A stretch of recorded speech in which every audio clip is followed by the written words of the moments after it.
Hi, I'm here with the Mass readings for Thursday, January 7th, 2021, Thursday after the Epiphany. A reading from the first letter of St. John. Beloved, we love God because He first loved us. If anyone says, I love God, but hates his brother, he is a liar. For whoever does not love a brother whom he has seen cannot love God whom he has not seen. This is the commandment we have from Him. Whoever loves God must also love his brother. Everyone who believes that Jesus is the Christ is begotten by God, and everyone who loves the Father loves also the one begotten by Him. In this way, we know that we love the children of God, when we love God and obey His commandments.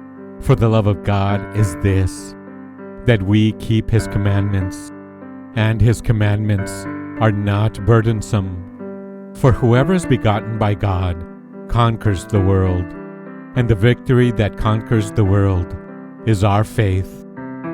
The word of the Lord. The responsorial psalm. Today's responsorial psalm is Psalm number 72. The response is, Lord, every nation on earth will adore you. Lord, every nation on earth will adore you. O God, with your judgment endow the king, and with your justice the king's son. He shall govern your people with justice, and your afflicted ones with judgment. Lord, every nation on earth will adore you. From fraud and violence He shall redeem them, and precious shall their blood be in His sight. May they be prayed for continually. Day by day shall they bless Him. Lord, every nation on earth will adore you. May His name be blessed forever. As long as the sun, His name shall remain. In Him shall all the tribes of the earth be blessed. All the nations shall proclaim His happiness. Lord, every nation on earth will adore you. Lord, every nation on earth will adore you. A reading from the Holy Gospel according to St. Luke, chapter 4, verse 14 to 22. Jesus returned to Galilee in the power of the Spirit, and news of Him spread throughout the whole region. He taught in their synagogues and was praised by all. He came to Nazareth, where He had grown up, and went according to His custom into the synagogue on the Sabbath day. He stood up to read, and was handed a scroll of the prophet Isaiah. He unrolled the scroll, and found the passage where it was written, The Spirit of the Lord is upon me, because He has anointed me to bring glad tidings to the poor. He has sent me to proclaim liberty to captives, and recovery of sight to the blind, to let the oppressed go free, and to proclaim a year acceptable to the Lord.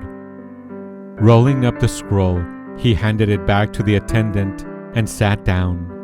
And the eyes of all in the synagogue looked intently at Him. He said to them, Today this scripture passage is fulfilled in your hearing. And all spoke highly of Him, and were amazed at the gracious words that came from His mouth. The Gospel of the Lord. Here are some thoughts on today's scripture. The Spirit of the Lord is upon me, because He has anointed me. That is, the Lord has made Him King and Lord. He has been made Messiah, which in Hebrew means the Anointed One. In Greek, it is the Christos. Jesus gives a message of liberation, of freedom for the world. It is important for us to realize that Jesus came to make us truly free. So many Christians abandoned their church in order to be free. They find being Christian a stifling experience. Yet, we must insist, both by the way we present the message of the gospel and by the way we live it, that as Christians, we enjoy a particularly high level of freedom. In today's gospel, the people in the synagogue are deeply impressed by the words of Jesus, but they are also amazed. Jesus only began this work.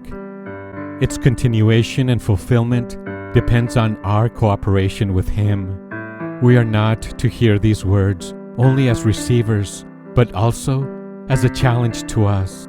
To what extent am I part of this empowering, liberating, eye-opening mission of Jesus for my society and the world?